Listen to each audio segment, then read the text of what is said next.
So I was one of the 10 people that were allowed to go into the courthouse, and we've seen some pretty disturbing things so far. I mean, the attorneys are kind of going at each other. Essentially, we've had 2 witnesses so far. We had the police officer who did a welfare check on Celeste at David's home. She was not there. And then we've had another detective. He's a homicide detective, and he's the one who uncovered the vehicle, like the Tesla with the bags in it. And guys, we saw pictures of her body. There was a photograph of her knee at one point, like her knee cap, and it had all these like blue pieces of plastic in it from the chainsaw. I also saw her body in the Tesla with her head and her arms cut off. It was so graphic, and it's really upsetting. Actually, Celeste's father and mother and sister are all sitting in front of me, and it just is so hard to go through this evidence and to see like them trying to like hide themselves from it, to see these images of their daughter that they would never imagine. That is what the people sitting inside a crowded courtroom had to hear this week. And it sets the tone for everything we're going to talk about today. For over a year, people on TikTok and Twitter have been asking the exact same question. When is the legal system actually going to step up and do something about this case? The internet connected the dots months ago. People found the strange posts, the matching tattoos, and all the red flags of a relationship that should have never happened in the first place. But while the online world was loud, the actual police investigation stayed quiet. Now, that quiet period is officially over. This means things are finally moving forward. And the details that just came out of the preliminary hearing are so much darker than anyone realized. I have been reading through the court notes and listening to the people who were actually inside that room. Once you understand how the prosecution is building their case, the whole story looks completely different. It is highly calculated, and the steps taken to hide the truth are honestly shocking. So let's get into it, because we have a lot to cover. To really understand how we got to a trial, you have to look at the very first time the police got involved. Back in February of 2024, officers were asked to do a simple welfare check. A young girl named Celeste was missing, and her family was looking for her. So an officer named Juan and his partner went right to David's house to see if he knew anything. They had their body cameras recording when he opened the door. Watch how he reacts when the officers start asking direct questions about her location. They asked David, like, where is Celeste and things like that. David kind of starts oversharing a little bit there. He says, oh, I've got beer in the fridge and things like that because he is underage here. And the cop's like, I'm just trying to find where Celeste is at. He tries to play the role of a messy teenager to distract them. He wants to seem normal, acting like his biggest fear is getting in trouble for drinking. But the police are not there to catch him with drinks, and they do not let him change the subject.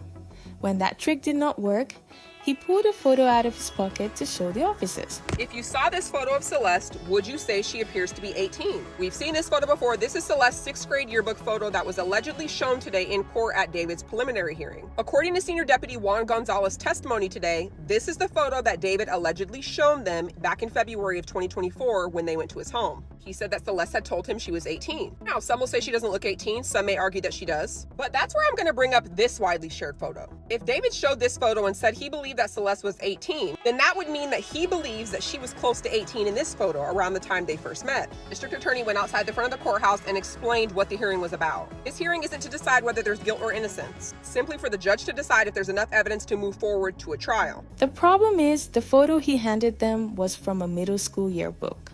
It was a 6th grade picture. The officer standing right there on the porch literally told him she looked 13. There are people online right now trying to defend him by saying she looked older, but she really did not. She looked like a child. He tried to play dumb, but when the prosecutor asked the officer in court if David was actually helping them that day, the answer was very clear. The officer said David was acting cooperative, but he was lying to them the entire time. Let's fast forward to the court hearing itself.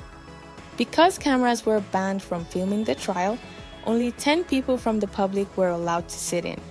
One of those people took heavy notes on what a homicide detective named Josh Byers told the judge. He was the one who examined the Tesla when it was found in an impound lot months later. The prosecution showed photos to the entire room. They showed black trash bags tied with blue rope. They showed images of limbs. They also pointed out that 2 fingers on her hand were missing. If you know the background of this case, you know she had a tattoo of his name right on those specific fingers.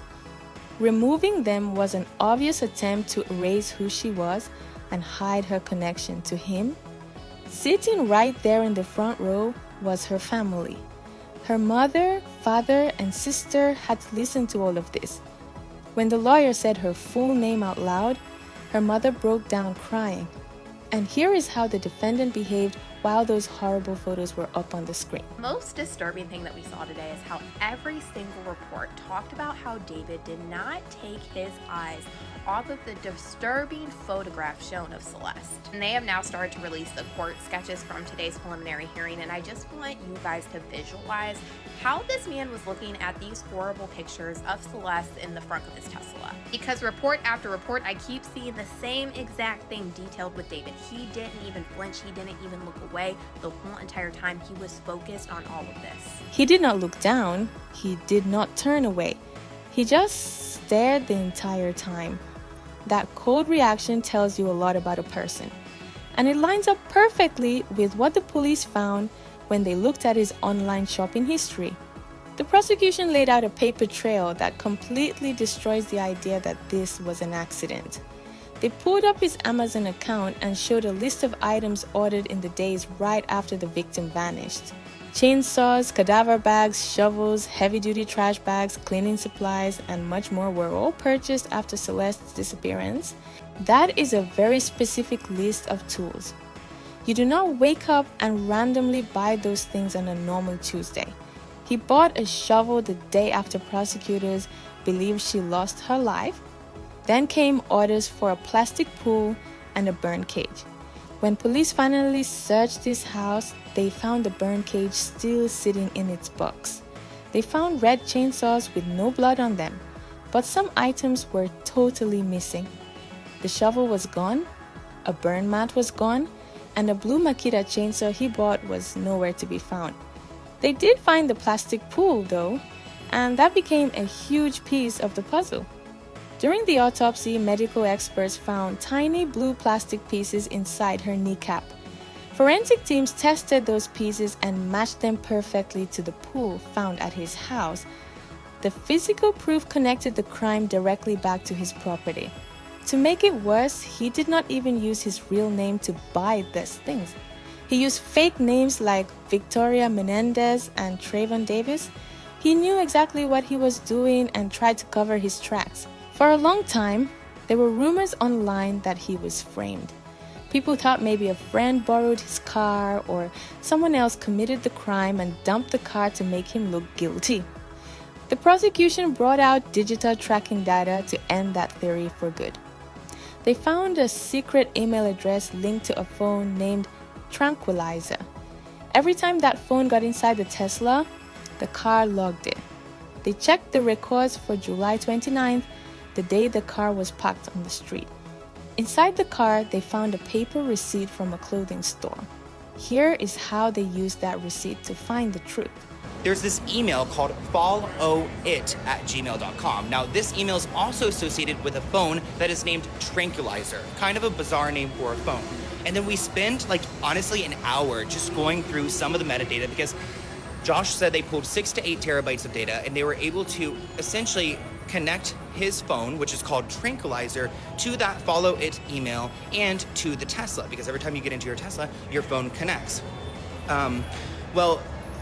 Specifically, they wanted to look at July 29th because July 29th was the day that the Tesla was abandoned. So they went on to go and see what was the Tesla up to that day. Actually, when they came to the vehicle, they found a receipt inside the vehicle from Ross Dress for Less. They found the date and it was that July 29th date. So they kind of just walked it back. They went to the Ross, they found some security camera, did prove that it was David driving that vehicle that day. And The video puts him right in the driver's seat.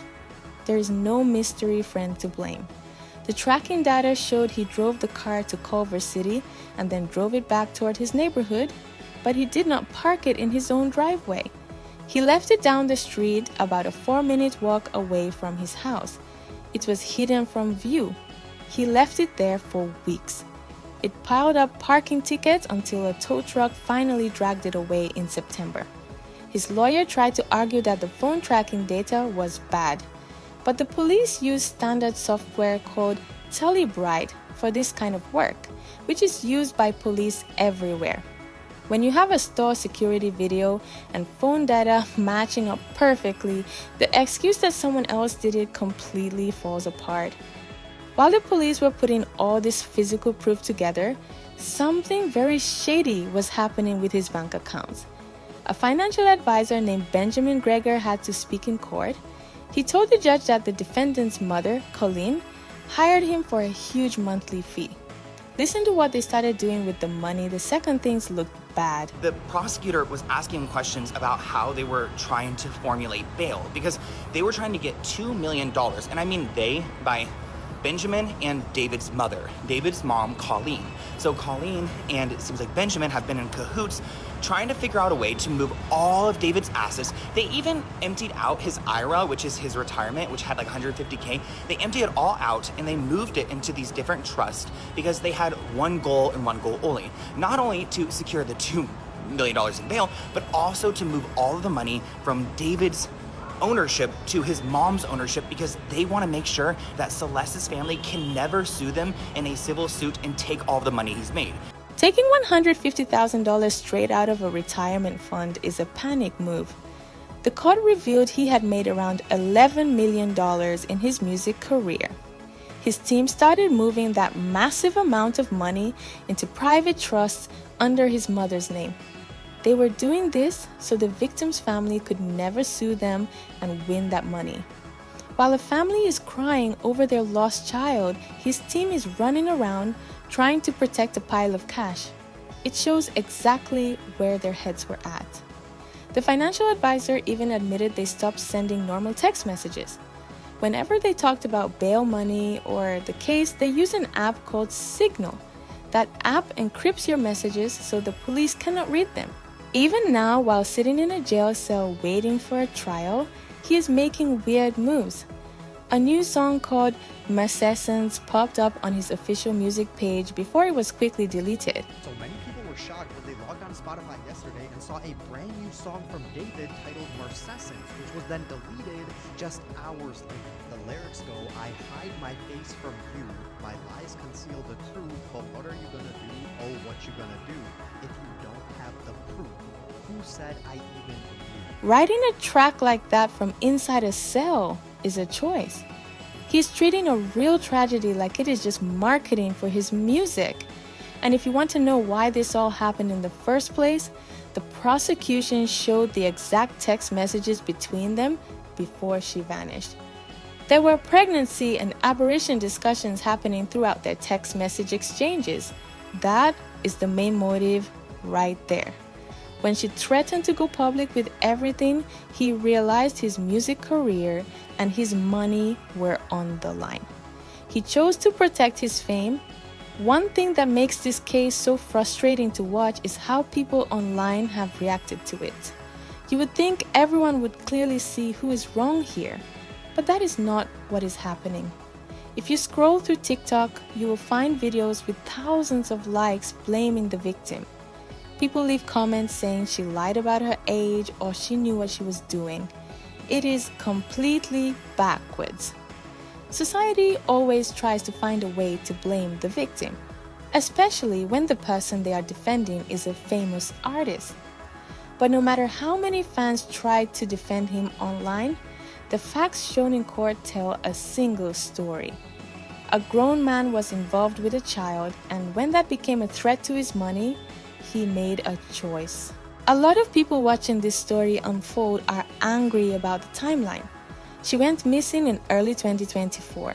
The car was found in September, but the arrest did not happen until April of 2026, and the trial was just ordered in July of 2026.